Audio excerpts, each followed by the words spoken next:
최근 한 10년 동안, 최근 한 20년 동안 거의 모든 교회들과 신학자들은 이 기복주의를 두드려 팼습니다.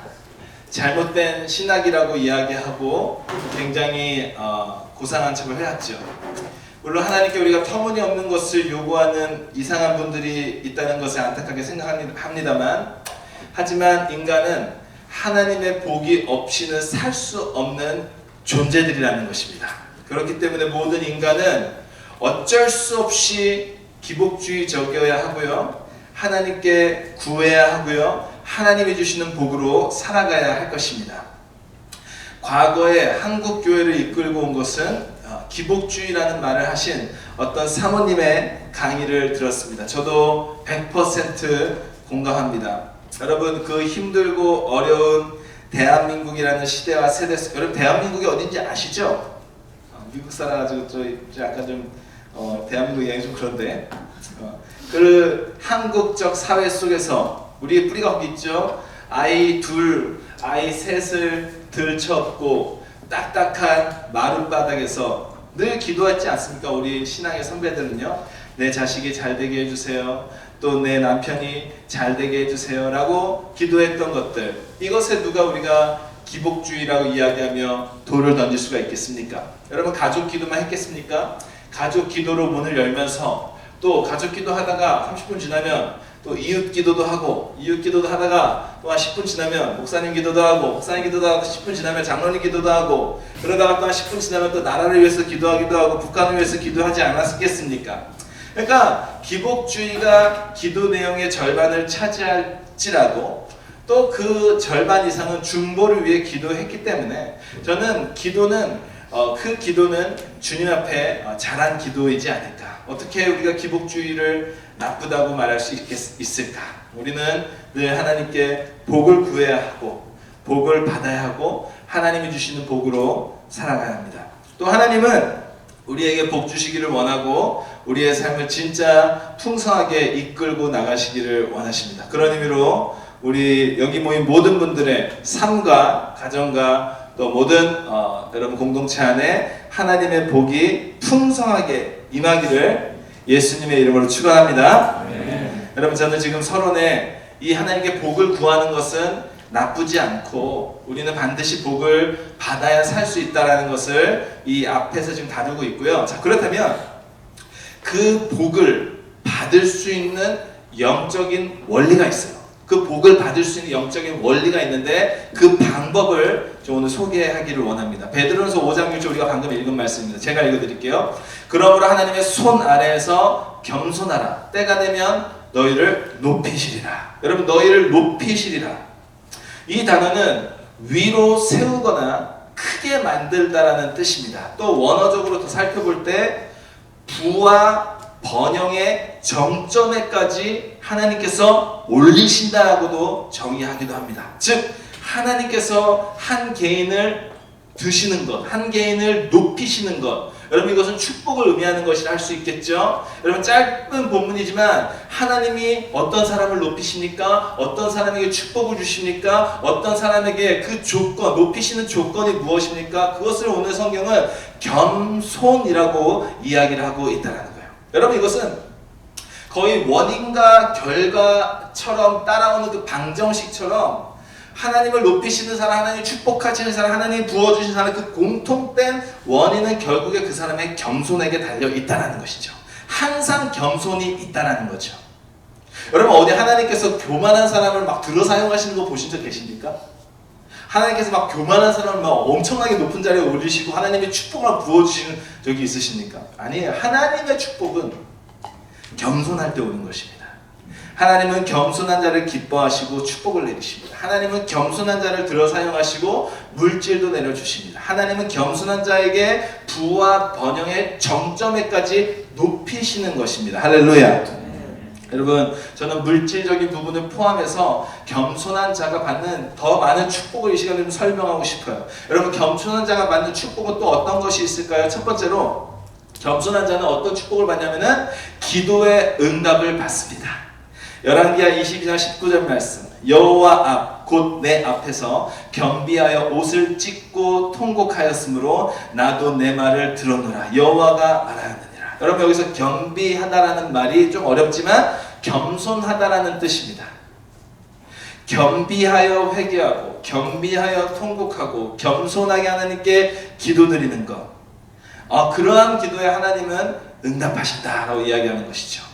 심지어는 하나님께서 지금 이 상황은 저주를 퍼부으실 수 있는, 그 나라를 아주 멸망시키는 그 위기의 순간이었는데도 그 왕과 그 백성이 하나님께 겸손한 태도를 기도하니까 그 저주를 안 하신다라는 거예요.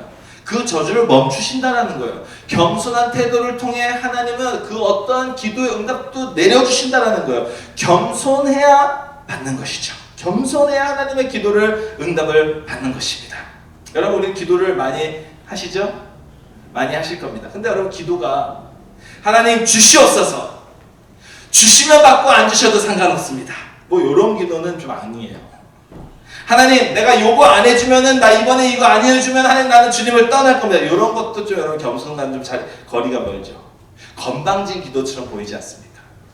그렇기 때문에 기도는 그렇게 기도해서 되는 것이 아니죠. 하나님께 겸손하게 구하고 하나님께 겸비하여, 또 우리 가운데 회개할 것은 회개하면서 하나님 뜻을 간절히 구할 때 하나님은 겸손하고 겸비한 기도를 한 그 영혼의 제목을 하나님은 반드시 응답하신다는 거죠. 할렐루야.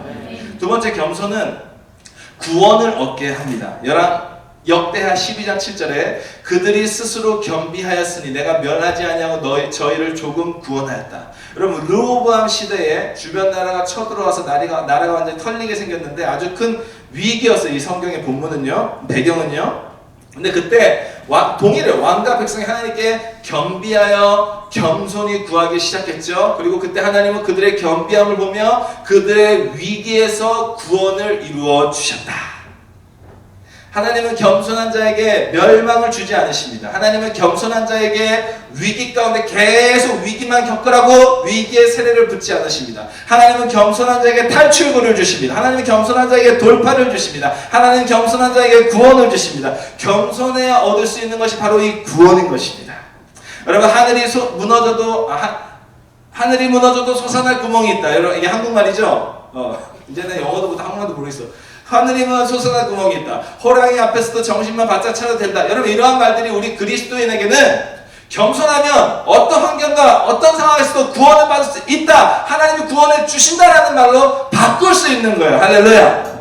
겸손한 자에게 하나님은 구원을 주십니다. 사람이 감당할 시험밖에 너희에게 주지 않으시니 너희가 그것을 감당치 못한 하나님은 피할 길도 주신다고 했어요. 하나님은 구원의 하나님이신 거예요. 하나님은 해방의 하나님이신 거예요. 하나님 위기를 탈출시키는 분이신 거예요. 근데 어떠한 사람은 그렇게 일하시느냐? 겸손한 자에게 하나님 그 구원을 베푸신다. 세 번째, 겸손은 또한 앞서서 얘기했지만 우리를 높여줍니다.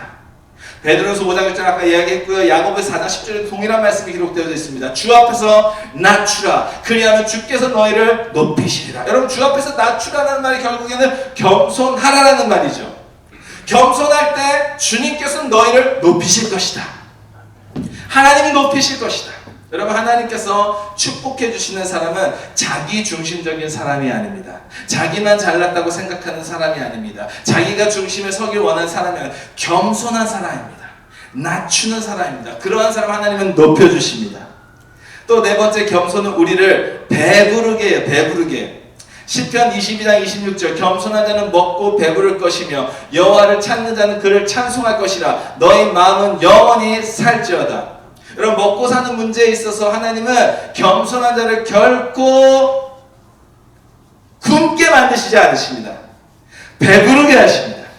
그의 양식에 더 많은 양식을 부으시고요, 그의 삶에 배부르게 하시고요, 축복을 주시고요. 여러분, 먹고 사는 모든 문제를 하나님께서 해결하신다. 할렐루야. 여러분, 젊으시죠? 어떻게 생각할지 모르겠지만 저는 셋을 키우는 입장에 있어 보니까 정말 어떻게 먹고 살아야 할지에 대해서 정말 매일매일 생각을 이전보다 더 많이 하곤 합니다. 이러한 생각은 늘 제 한쪽의 생각에서 나타나지만 염려로 발전하고 걱정으로 발전하고, 그래서 제 영성을 쭉 늘어뜨리게 만들죠.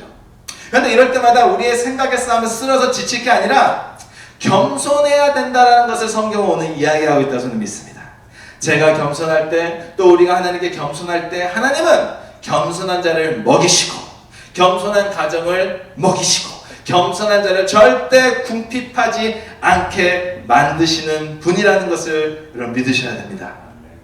다섯 번째, 겸손은 영예롭게 합니다. 잠언 29장 23절, 사람이 교만하면 낮아지게 되겠고 마음이 겸손하면 영예를 얻으리라. 잠언 15장 33절, 여호와를 경외하는 것은 지혜의 훈계라. 겸손은 존귀의 길잡이니라. 여러분, 영예, 영광, 명예, 존경, 존귀, 이러한 여러분 개념들 이해가 되실 겁니다. 같은 개념이지 않겠습니까? 근데 여러분, 누가 영광을 받습니까? 누가 존경을 받습니까? 여러분, 신기하게 존경받고 영광받는 건 돈으로 안 돼요.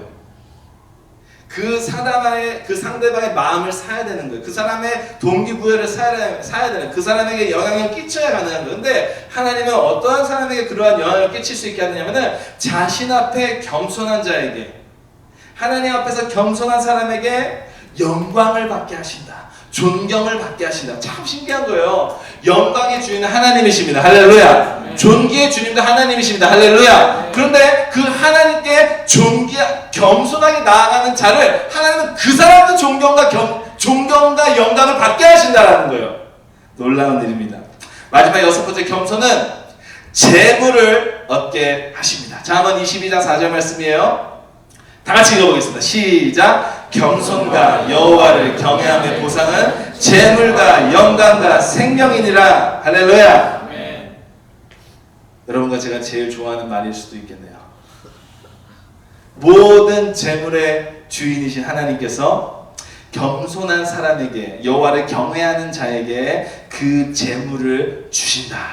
그를 풍요롭게 하신다. 그를 부유하게 하신다. 할렐루야. 네. 여러분, 저는요 이런 얘기를 하면은 지금 2박 3일 아니 3박 4일도 할 수 있을 것 같아요. 하나님을 잘 믿고 하나님께 겸손해서 하나님의 물질을 부어주신 사람들을 이야기하자면 샘플이 너무 많아가지고 그 얘기를 하면 진짜 3박 4일을 다 해야 되는데 여러분 집에 가셔야 되니까. 하나님은 하나님을 향해서 겸손하게 나아가는 자에게, 하나님은 물질의 축복을 비붙듯 내리세요. 할렐루야. 안 경험해서 라면은 못하시지. 근데 진짜 하나님이 부어주시겠다라고 약속하고 부어주시겠다고 보이시면은 정말 신기한 거예요. 하나님이 부어주시는 거예요. 하나님이 채워주시는 거예요. 하나님이 그 사람을 그 작은 어카운트에 놀라운 금액을 더 주시는 거예요. 근데 아무나 하나님 그렇게 하시지 않으시죠.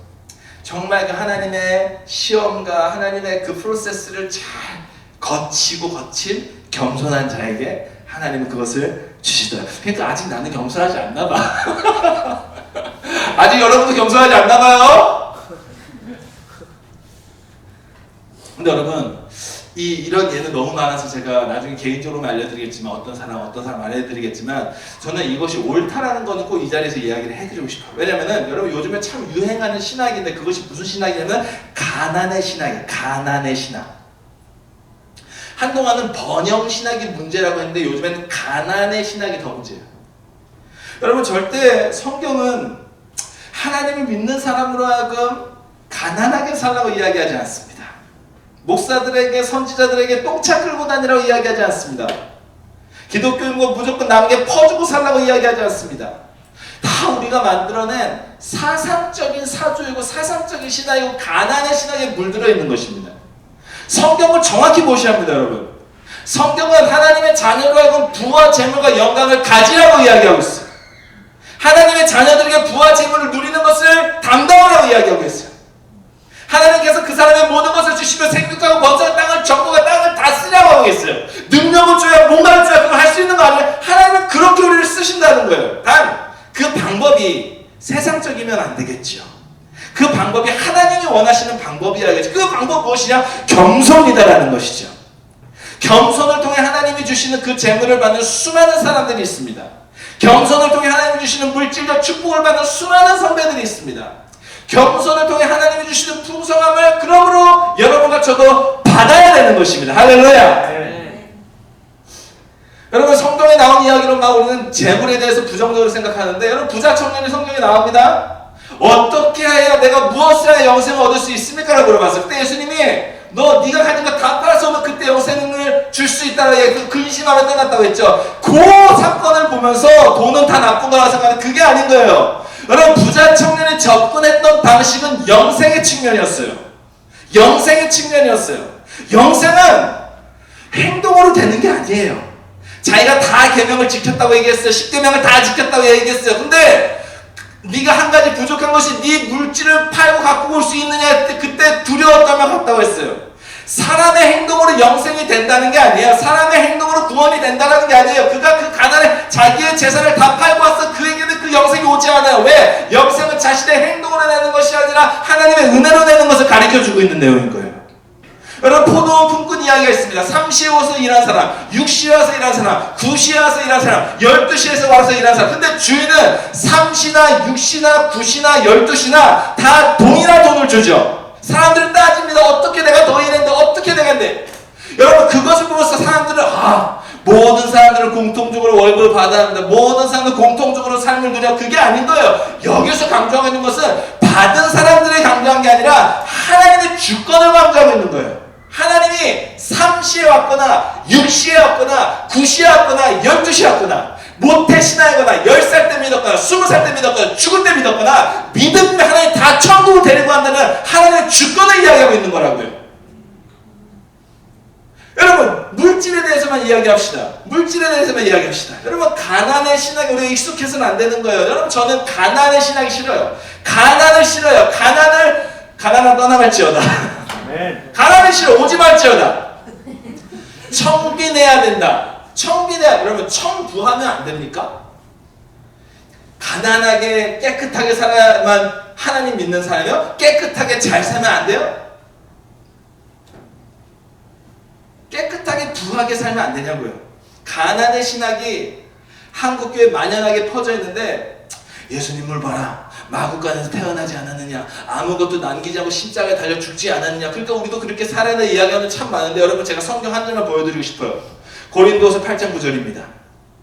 우리 주 예수 그리스도의 은혜 너희가 알거니와 부유하신 이로써 너희를 위하여 가난하게 되심은 그의 가난함으로 말미암아 너희를 부유하게 하려 하심이라. 할렐루야. 예수님 왜 가난하게 태어나셨어요? 예수님 왜 마구간에서 태어나셨어요? 예수님 왜 발가벗겨 십자가에 달려 도우셨어요? 왜 예수 하나도 남기지 않으셨어요? 그 가난함을 통해서 오셔서 그 가난함까지 십자가에서 다 해결하기 위해서, 그래서 더 이상 하나님의 자녀들에게 가난의 영을 물려주지 않게 하기 위해서, 우리의 삶을 풍성하게 하기 위해서 하나님은 그 길을 여시게 해서 예수님이 오신 거다라는 것이. 할렐루야. 여러분 천국은 벽이 에메랄드입니다. 문이 보석입니다. 땅이 금입니다. 여러분 천국 가서 금 내가 이 세상에 살면서 내가 하나님보다 더 사랑해서 늘 버렸던 그 금, 나 이 금 때문에 시험 받았다. 하나님 나 천국 밖에 나가지 않을 거 이럴 거예요?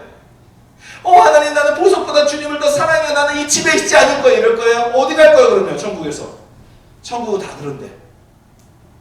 여러분 가난의 신학은 물론 번영 신학도 아니지만 성경이 말하는 걸 봐야 되는 거예요. 어쨌거나 주님은 우리의 가난함으로 말미암아, 그분의 예수의 가난으로 말미암아 우리를 부유하게 만드신 것이에요. 하나님은 겸손한 자에게 물질을 주실 수 있는 거예요. 하나님은 겸손한 자에게 그의 삶의 풍성함을 허락하실 수 있는 거예요. 할렐루야. 할렐루야. 네. 여러분 저는 여러분들이 가능하면 부하시기를 주님의 이름으로 축원합니다. 네. 아멘이 작아요. 그래갖고 뭐 되겠어 이거. 돈을 버실 거면 많이 버시기를 축원합니다. 네. 할 수 있다면 세상적으로 성공하시기를 바랍니다. 네. 아브라함을 보십시오. 이삭을 보십시오. 야곱을 보십시오. 요셉을 보십시오. 모두 다 성공한 사람들이었어요. 강한 도전을 통해 두각을 나타내셔야 되고 부지런함과 집념과 소망과 믿음으로 이 세상에 뭔가를 여러분 나타내셔야 되는 거예요. 하나님도 그걸 원하십니다. 그리고 하나님 그걸 도우십니다. 하나님 그걸 허락하십니다. 그리고 그 영적인 원리는 겸손이라는 사실을 꼭 기억하시길 주님의 이름으로 축원합니다. 할렐루야. 네. 여러분, 제가 아직 본격적으로 기도하고 있지 않지만 이제 본격적으로 기도하려고 해요. 우리 교회 어카운트에는 돈이 없지만 본격적으로 하나님께 예배드릴 처소를 둘러보려고 해요. 주소 적고 가지고 좀 돌아다녀 봐야겠어요. 시중에 나온 웨어하우스 있는지. 돈은 하나도 없지만 리얼테 전화할 거야. 거기 얼마? 거기 이제 언제 나온이 얼마야? 말을 물어볼 거야. 그거 이제 나한테 물어보. 당신 돈이 얼마 있습니까? 난 돈이 없고 하나님 있습니다. 말해야지. 또 이제 나는 이제 전화번호 이제 리스트에 받지 마 이렇게 써놔야겠죠. 여러분, 저는 기도합니다. 하나님께서 우리에게 하루에 3번 주님만을 높여드릴 수 있는 예배를 드릴 수 있는 성전을 우리에게 허락하여 주시옵소서. 네. 저는 그렇게 기도하고 그렇게 더 본격적으로 기도할 거예요. 하루에 3번, 아침, 점심, 저녁. 여러분 또 이제 여러분들은 예배 같은 안 나오겠지. 그러면 안 돼.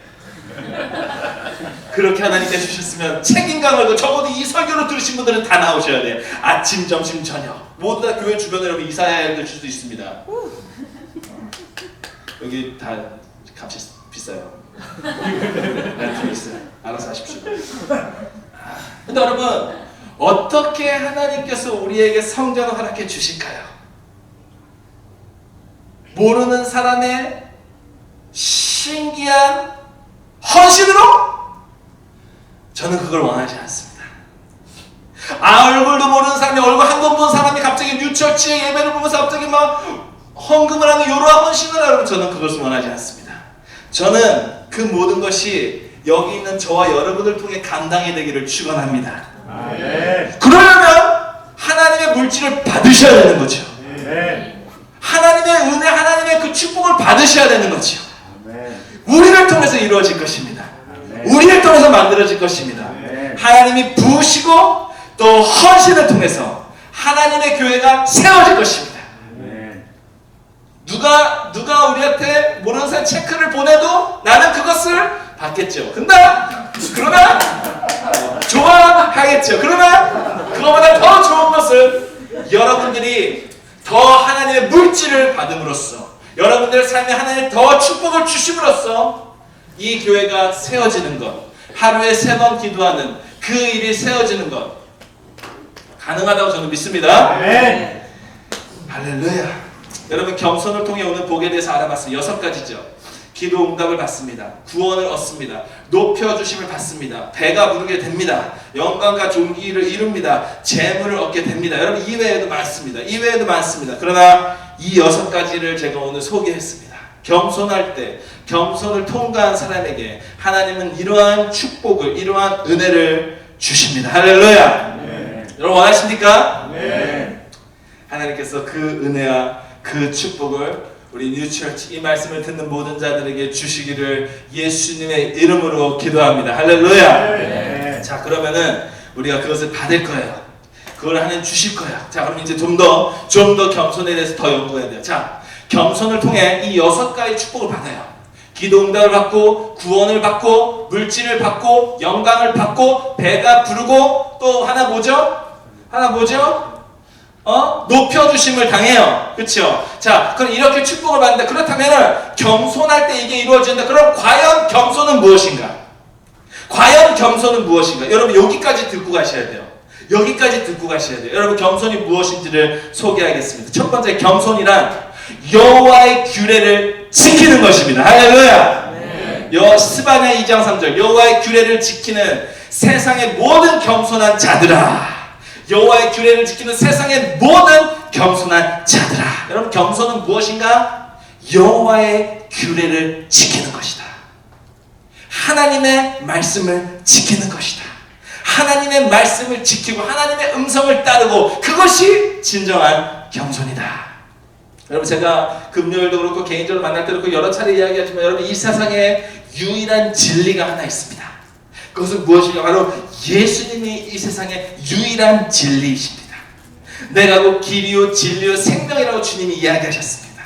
예수님이 이 땅의 유일한 진리이십니다. 여러분이 무엇을 생각하든, 여러분 무슨 책을 읽어도 여러분 그것은 다 주관적인 그들의 주장입니다. 온전한 진리는 오직 예수님밖에 없는 것입니다. 자, 여러분 우리는 성경을 통해서 그 진리를 찾습니다. 또 하나님은 그분의 진리의 말씀을 이 성경에 기록해 놓으셨습니다. 우리는 하나님의 말씀과 또 하나님의 성경을 통해서 여호와의 규례가 뭔지를 알게 되며 또 여호와의 규례를 지키는 겸손으로 나아갈 수가 있는 것입니다. 할렐루야. 겸손이라는 것은 내 마음대로 사는 것이 아닙니다. 겸손이라는 것은 이 세상의 방식대로 사는 것도 아닙니다. 하나님이 원하시는 겸손은 우리가 성경대로 사는 것입니다. 주님의 말씀대로 사는 것입니다.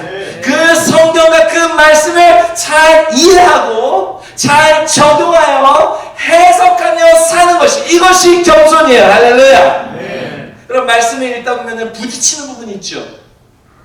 말씀을 읽는데 주님 이 말씀은 좀 이러는 부분이 있지 않습니까? 도저히 순종하기 힘든 말씀에 부딪힐 때가 있어요. 도저히 믿어지지 않는 말씀에 부딪힐 때도 있어요. 도저히 따르고 싶지 않은 말씀에 부딪힐 때도 있어요. 에이 주님 이건 아니죠. 에이 주님 이건 그냥 넘어갑시다. 이럴 때가 있죠. 근데 그때 하나님의 말씀을 따라가는 것, 하나님의 말씀대로 살아가는 것, 하나님의 말씀을 지키는 것, 하나님의 말씀을 순종하는 것, 이게 하나님이 보시는 겸손이다라는 거예요. 할렐루야. 여러분 말씀을 가까이 하는 자가 겸손한 자고, 그러한 자에게 앞서 말하는 6개의 축복이 있는 것입니다. 여러분 앞서 계속 내가 축복만 이야기하니까 오늘 좀 이거 좀 아닌 거 이런 생각도 있죠. 여러분 이제 뭔가 퍼즐이 짜 맞춰지지 않습니까? 여러분 그러한 축복은 그냥 얻는 게 아니에요. 그러한 축복은 여기 왔다 얻는 게 아니에요. 그러한 축복은 하나님의 말씀, 하나님의 규례를 내가 알고 그것대로 살아갈 때 하나님이 부어주시는 거라는 거예요. 할렐루야. 말씀을 지키는 자마다 개인에서부터 도시와 나라에까지 번영이 이루어지십니다. 번영이 이루어졌습니다. 대한민국의 번영은 말씀을 통해 시작됐죠. 미국의 번영도 말씀을 통해 시작됐죠. 중국의 번영도 그 지하교회에 들어가는 그 말씀을 통해 이루어지는 것이죠. 말씀이 이 세상을 바꾸고 있어요. 말씀이 모든 것의 축복의 통로가 되고 있어요. 말씀만이 우리를 부하게, 우리를 축복하고 우리의 모든 것을 번영하게 만드는 거예요. 그 말씀을 지킬 때 겸손이 이루어지는 것이고요. 할렐루야. 겸손은 하나님의 규례를 지키는 것이다. 두 번째, 오늘 이것을 좀 더 포커스를 맞추고 싶은데요. 겸손은 자기보다 남을 낮게 여기는 것이다. 빌립보서 2장 3절 말씀. 아무 일에든지 다툼이나 허영으로 하지 말고 오직 겸손한 마음으로 각각 자기보다 남을 낮게 여기고. 여러분 낮게, 나에다 시옷이요 지읒이 아니에요. 나보다 남을 그냥 막 깔아옮기라는 게 아니라 나보다 남을 높이라는 거예요. 할렐루야. 자기보다 남을 낮게 여기는 것, 더 좋게 여기는 것, 이게 겸손이다라고 성경은 이야기를 하고 있지요. 남을 낮게 여기는 것은 어떤 의미일까요? 그를 높여주는 것을 넘어서 정말 그 사람을 나보다 더 인정해주는 것도 포함되지 않겠습니까? 다윗과 요나단의 스토리를 여러분 잘 아실 것입니다. 다윗과 요나단. 여러분 다윗을 모르는 사람 없죠. 아주 위대한 하나님의 종이고 왕이고 군사였습니다. 근데 우리 모두는 다 다윗을 동경하죠. 다윗을 향해 가죠. 다윗처럼 되고 싶죠. 그런데 다윗이 있기 이전에 다윗을 다윗으로 만든 사람인데 그게 누구냐? 요나단이다라는 거예요.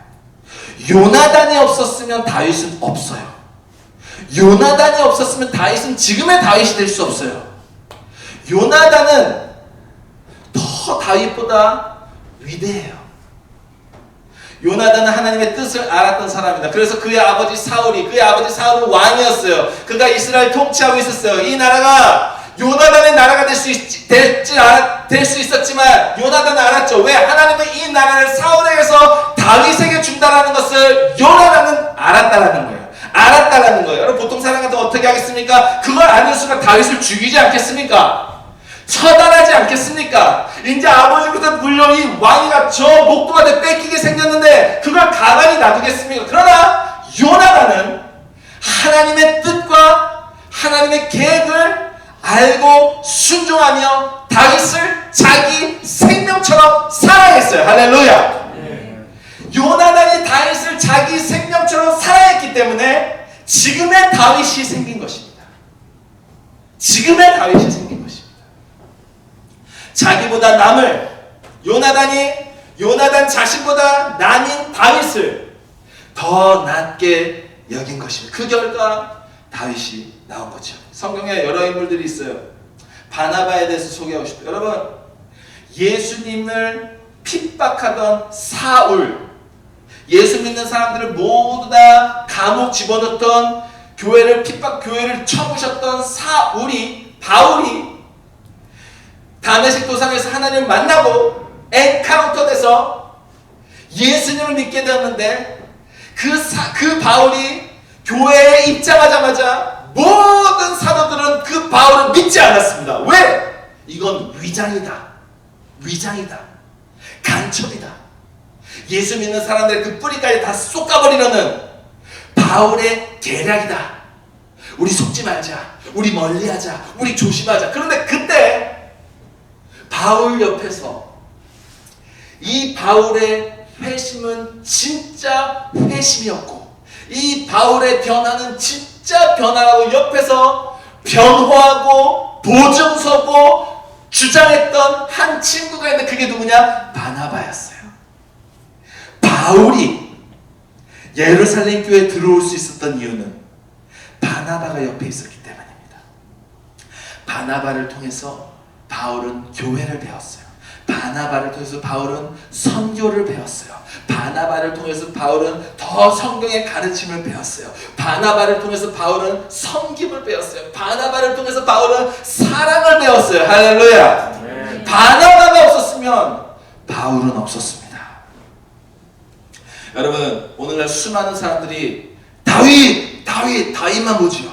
바울만 보지요. 모세, 여호수아 주인공들만 본단 말이죠. 그런데 그들의 조력자들이 있었기 때문에, 다윗 옆에 요나단이 있었기 때문에, 바울 옆에 바나바가 있었기 때문에, 모세 옆에 아론이 있었기 때문에, 여호수아 옆에 갈렙이 있었기 때문에 그들이 될 수 있었던 것이죠. 여러분, 우리는 다 볼 수 있어야 하는 거예요. 다 볼 수 있어야 되는 거예요.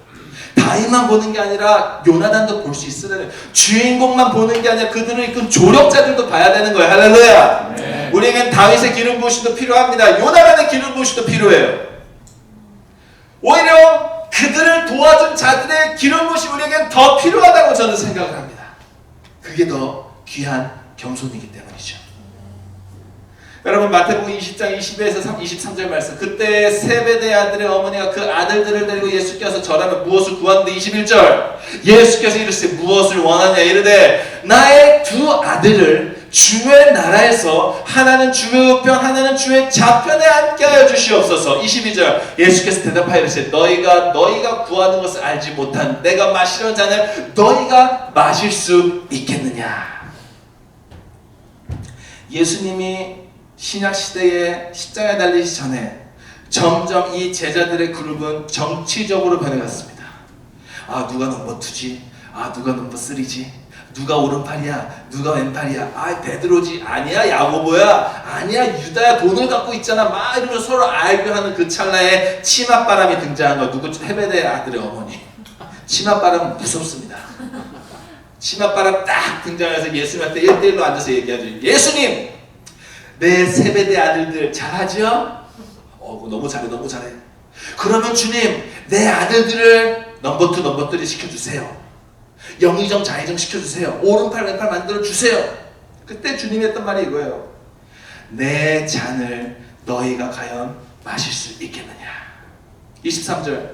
너희가 과연 내 잔을 마시려냐. 내 좌우편에 앉는 것은 내가 주는 것이 아니라 내 아버지께서 누구를 위하여 예비하지 그들이 얻을 것이니라. 무슨 말입니까? 예수님의 잔을 마실 수 있는 사람이 주의 나라의 오른쪽과 왼팔이 될 수가 있는 것입니다. 예수님의 잔은 무엇이며? 고난의 잔이에요. 희생의 잔이에요. 헌신의 잔이에요. 죽음의 잔이에요. 그 잔을 마실 수 있겠느냐? 그 자가 주님 나라의 좌우편이 될 수 있는 것이야. 예수님이 원하시는 것은 무엇입니까? 자기보다 남을 낮게 여기는 것. 주의 나라에서 큰 사람 누구입니까? 자기보다 남을 더 낮게 여기고 그를 위해 희생하고 그를 위해 헌신하고 그를 위해 죽을 수 있는, 그것이 예수님이 말하는 원하시는 겸손이다라는 것이죠. 이 겸손한 자에게 하나님은 때에 따라 높이시는 은혜를 베풀어 주십니다. 할렐루야. 네. 그럼 제가 어제 아침에 가족하고 식사를 했어요. 근데 우리 딸이 속상한 표정을 딱 짓더라고. 그래서 얘는 또 왜 속상해? 이렇게 물어보니까 우리 딸이 뮤지컬을 합니다. 뭐 이렇게 뭐 프로는 아닌데 어쨌든 동네에서 하는 거 있어, 시빅센터에서. 근데 쭉 하고 한 4-5번 했는데 이번에 그 뮤지컬 제목이 메리 파핀스라는 건 난 그건 뭔지도 모르겠는데 메리 파 이러더라고. 메리 파핀스인데 여러분 아시죠? 메리 파핀스인데 그 주인공이 9살 10살이라 자기가 10살이라는 거예요. 그러니까 이번에 항상 무슨 강아지 역할하다가 항상 무슨 나무 역할하다가 항상 무슨 병 역할하다가 이번에 드디어 자기가 뭔가를 할 수 있을 거라는 기대감에 가득 차 있더라고. 그러다가 어제 배역이 나왔어요. 뭐가 나왔습니까? 별거 아닌 게 나왔죠. 그러니까 내가 9살에서 내가 주연 가까운 할 수 있는데 하면서 막 속상해 했더라고. 그래서 제가 그랬죠. 시은아, 원래 주인공이라는 건 엑스트라를 많이 하고 잘할 수 있는 사람이 하는 거야. 별로 위로가 되지 않았던 것 같아요. 여러분, 9살짜리 아이도 주인공이 되고 싶어 합니다. 사람은 누구나 주인공이 되고 싶어 합니다. 누구나 자기 중심, 나도 다 자기 중심이에요. 교회 안에서도 그런 사람들이 있습니다. 교회 밖에도 여전히 그런 사람들이 있습니다. 언제나 내가 중심이야죠. 다윗과 얼마 전에 무엇을 선택할 겁니까? 다윗! 여호수아 가면 무엇을 선택? 여호수아! 바울과 방한 무엇을 선택? 바울이지 당연히. 바울은 받아봐. 네가 해. 그게 인간이죠. 근데 하나님은 누구를 진짜 주인공 자리에 세우시는가? 역설적이게도 그것을 포기하는 사람을 세우세요. 그것을 내려놓는 사람을 시키세요. 그것을 양보하는 사람을 시키세요. 신기하게도 자기보다 남을 낮게 여기는 사람을 시킨다는 거예요. 왜? 그게 하나님이 원하시는 겸손이거든요. 할렐루야. 여러분, 우리의 인생은 희노애락의 인생이 아닙니까? 기쁠 때도 있고 슬플 때도 있고요. 근데 대부분의 사람들이요, 참 그래요. 착한 사람, 우리 다 착하잖아요. 여러분 다 착하죠? 누가 힘들 때 같이 울어줄 수 있어요. 예를 들어 태식이가 힘든 일이 있으면 저도 태식이 문 앞에서, 부에나파크 대문 앞에서 같이 울어줄 수 있어요. 내 눈물이 그 수영장에 있는 거예요 지금. 우리는 성환이 웃는데 성환이의 슬픈 일 있을 때 내가 성환이에서 울어줄 수 있어요. 성환이도 안에서 울어줄 수 있잖아. 우리 모두 다 누군가가 힘들었을 때 우리 다 착한 사람이야. 울어줄 수 있어요. 그런데 우는 건 잘해 우리가. 근데 웃는 건 잘 못해요. 누가 나보다 잘 되거나 좋은 일이 생길 때 같이 기뻐하는 것, 와, 이거 진짜 못해요. 성경에 분명히 함께 울고 함께 웃으라고 했는데 함께 우는 거는 어느 정도 하겠어. 근데 함께 웃는 거는, 그 잘됨을 정말 축하하는 거는, 축하해놓고 뒤로 돌아서 야, 너 공부 안 해? 이러는 거야. 얘에서 대학 학교 축하해. 야, 너 공부 안 해, 이 자식? 이러는 게 여러분 말 스카이캐슬 된단 말이야. 성경엔 함께 울고 함께 웃으라. 근데 함께 웃어야 될 때 우리 가운데 질투가 일어나죠. 분노가 일어나죠. 후회가 일어나죠. 자책이 일어나죠. 미움이 일어나죠. 그래서 함께 못 웃는 경우가 너무 좋죠. 너무 많죠. 남이 잘 되는 꼴을 아예 못 보죠. 근데 여러분, 우리가 도전해야 되는 것이 바로 이것입니다. 이 세상의 모든 것은 하나님이 주관하고 계십니다. 주님이 누구를 세우신다면, 주님이 누구를 높이신다면 그것은 하나님이 하시는 일 중에 하나입니다. 그럼 우리는 그것을 축하할 수 있어야죠. 함께 웃어줄 수 있어야죠. 그게 겸손이다. 사탄은 그 겸손하지 못한 영혼에게 작용합니다. 현실을 왜곡시키고 하나님께서 자신의 사람을 축하해 주라는 그 기회일 때 그 기회를 빼앗아가 버립니다. 함께 웃고 함께 웃을 수 있는 그 기회를 빼앗아가 버립니다. 그래서 사탄은 점점 우리에게 질투와 미움과 후회와 한탄과 분노를 일으킵니다. 그런 자의 겸손이라도 뭐 올 수가 없어요. 겸손이 없죠. 막혔죠. 하나님의 축복이 올 수가 없어요. 겸손을 빼앗는 거예요. 겸손을 사탄이 가져가 버리는 거예요. 그러니까 겸손이 얼마나 귀한 겁니까? 여러분, 겸손하셔야 합니다. 자기보다 남을 낮게 여기는 그 일에, 그 겸손에 우리가 나아가야 합니다. 그 겸손이 이룰 때 하나님 우리에게 축복을 주실 것입니다. 할렐루야! 네. 축복이라는 것은요, 자신의 왕국을 건설하기 위해서 주어지는 것이 아닙니다. 축복은 오히려 내가 아닌 다른 사람들을 위해 하나님의 은혜와 하나님의 은총을 사용해야 하는 우리의 임무를 위해 주어지는 것이기 때문입니다. 그렇기 때문에 하나님의 축복을 받으려면 그 축복을 흘러보낼 수 있는 겸손이라는 칩이 내 안에 심겨져 있어야 되는 것입니다. 자기보다 남을 낮게 여기는 그 겸손의 칩이 내 안에 들어와 있어야 되는 것입니다. 그래야 그 하나님 주신 축복을 흘러보낼 수 있지 않겠습니까? 그러니까 주님은 바나바, 요나단, 그리고 예수님 같은 성품을 찾고 그러한 자들에게 흘러보내시는 것입니다. 그 축복을 여러분과 제가 겸손함을 통해서 받아야 되는 것이죠. 할렐루야! 네. 여러분, 우리 교회는 전도하고 양육하는 이 질투의 본도 하고 있는데, 여러분, 우리는 그런 거예요. 섬김을 통해 겸손을 배우고 겸손을 통해 축복을 받는 것입니다. 여러분, 아직 저는 저의 12명의 제자까지는 아직 없지만 7명의 정말 눈에 넣어도 안 아플, 눈에 넣으면 좀 아플 리더들이 있죠. 여러분, 저는 그 리더들이, 그 7명의 리더가 14명, 20명, 30명, 40명, 그리고 그 중에서는 12명을 또 저의 제자로 픽하겠지만, 저는 저의 그 리더와 저의 그 제자들을 정말로 잘되도록, 정말로 그들이 성공하도록, 정말로 그들이 이 세상에서 능력을 나타내도록 제가 할 수 있는 모든 것을 다해 섬길 것입니다. 그게 겸손이죠. 그리고 그 겸손을 통해 하나님 나에게 축복하시는 거죠. 그리고 이러한 사랑과 이러한 프로세스를 이제는 나의 제자들이 또 그들의 제자들 가운데 가는 거죠. 나의 셀리더들이 그들의 셀원들에게 가는 거죠. 그러니까 내리 사랑인 거예요. 내리 사랑, 내리 섬김, 내리 겸손. 그러니까 그 목사부터 제자, 그 제자까지 다 겸손함으로 흐르고 그들을 섬기고 그들을 자기보다 낮게 여기고 계속 그것이 흘러가니까 이 모든 것에 하나님의 겸손함이 이루어지고 축복이 이루어지는 것이죠. 이것만이 다음 세대를 잡을 수 있는 유일한 방법이다. 할렐루야! 네. 여러분, 겸손하셔야 됩니다. 겸손하셔야 됩니다. 여러분, 아까 들었던 예 중에서 다윗, 요나단, 여러분 기름 부심이 달라요. 누구는 앞장서는 자고 누구는 조력하는 자죠. 그런데 요 얘기만 할게요. 이것이 하나로 합쳐지는 분이 계시는데 그분이 누구냐? 바로 예수 그리스도.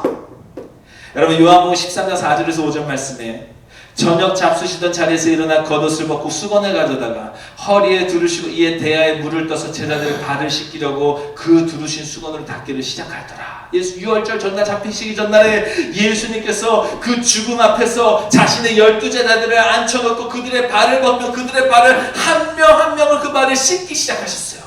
이것은 섬김을 이야기하고 있습니다. 여러분, 위대한 왕께서, 위대한 창조주께서, 위대한 구원자께서, 위대한 주인께서, 하늘의 모든 것을 다 가진 그 하나님께서 무릎을 꿇고 수건을 묶으며 그 제자들의 발을 씻기고 있습니다. 여러분, 예수님은 승리자시죠. 그러나 조력자이신 거예요.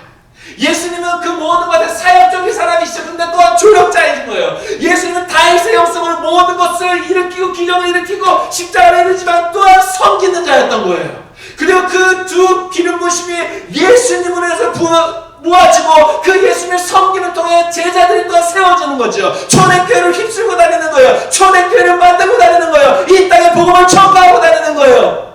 예수님의 그 승리와 예수님의 그 조력이 하나로 뭉쳐서 온 열방에 하나님의 겸손의 섬김이 이루어지는 그러니까 예수님이 겸손의 왕이신 거예요. 할렐루야. 우리는 누구를 배워야 됩니까? 우리는 예수님을 배워야 합니다. 예수님을 닮아야 합니다. 여러분, 다윗도 요나단도 모세도 아론도 아니, 우리는 예수님을 닮아야 합니다.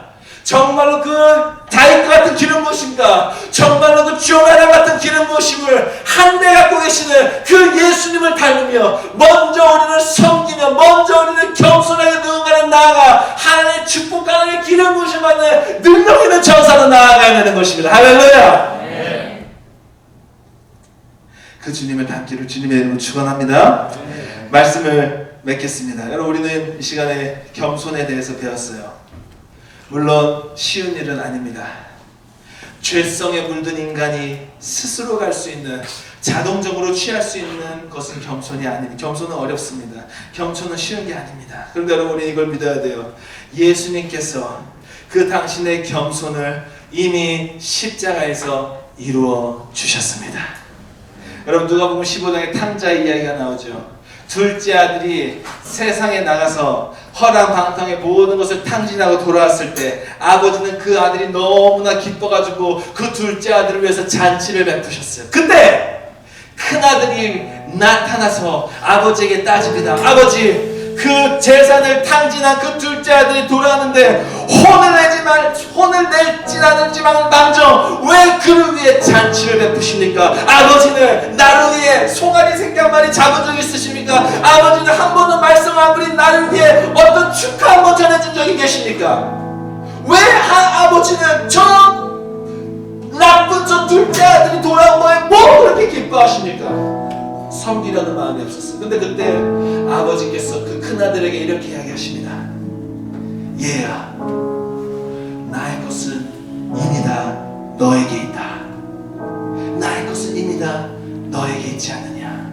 죽었다가 살아난 그 둘째 아들이 오는 것을 우리가 기뻐할 수 있지 않겠느냐. 첫째 아들아, 큰아들아, 너에겐 이미 다 있지 않느냐. 내 모든 것이 다 네 거이지 않느냐. 아버지의 사랑이 너에게 있지 않느냐. 아버지의 은혜가 너에게 있지 않느냐. 아버지의 모든 섭리가 너에게 있지 않느냐. 아버지의 모든 축복이 너에게 있지 않느냐. 그런데 지금 돌아온 그 아이를 왜 기뻐하지 말아야 되는 것이냐. 여러분, 이것입니다. 무엇이냐. 우리가 겸손하라는 건 어렵지만 우리가 이미 받은 하나님의 사랑을 기억할 때, 이미 받은 하나님의 모든 것을 기억할 때, 이미 그 하나님은 나와 함께하고 있다는 것을 기억할 때 우리는 겸손할 수 있는 것이죠. 그 하나님의 놀라운 사랑이 나는 없지만 제한테 있다면 우리는 겸손할 수 없어. 그러나 그 하나님의 사랑이 이미 나에게 있고 이미 내가 가졌고 이미 내 안에 부어지고 있고, 그러니 그 사랑을 저 사람에게 전해줄 수 있는 겸손히 생각할 수 있는 것이죠. 여러분, 하나님은 이미 여러분에게 모든 것을 다 주셨습니다. 하나님이 이미 여러분의 모든 것을 다 베푸셨습니다. 하나님이 여러분의 모든 것을 다 허락하셨습니다. 놀라운 사랑, 최고의 은혜, 모든 축복 여러분의 삶 가운데 있지 않습니까? 여러분, 우리는 부자들이에요. 우리는 다 가진 사람들이에요. 우리는 모든 것이 부족함이 없는 사람들이에요. 그러한 우리가 어떤 다른 사람들을 위해, 또 어떤 세상을 위해, 또 어떤 내 주변을 위해 겸손할 수 있어야 되는 것이죠. 섬길 수 있어야 되는 것이죠. 내 중심이 아닌 요나단처럼 살 수 있어야 되는 것이죠. 왜? 우리에겐 이미 하나님의 놀라운 사랑이 흐르고 있기 때문에. 우리는 겸손한 주님의 사람들이 되어야 할 줄로 믿습니다. 하나님의 사랑이 있으니, 하나님의 축복이 흐르고 있으니 이제 겸손함으로 우리 모든 주변에 하나님의 사랑을 흘러보내는 주님의 교회가 되기를 예수님의 이름으로 축원합니다.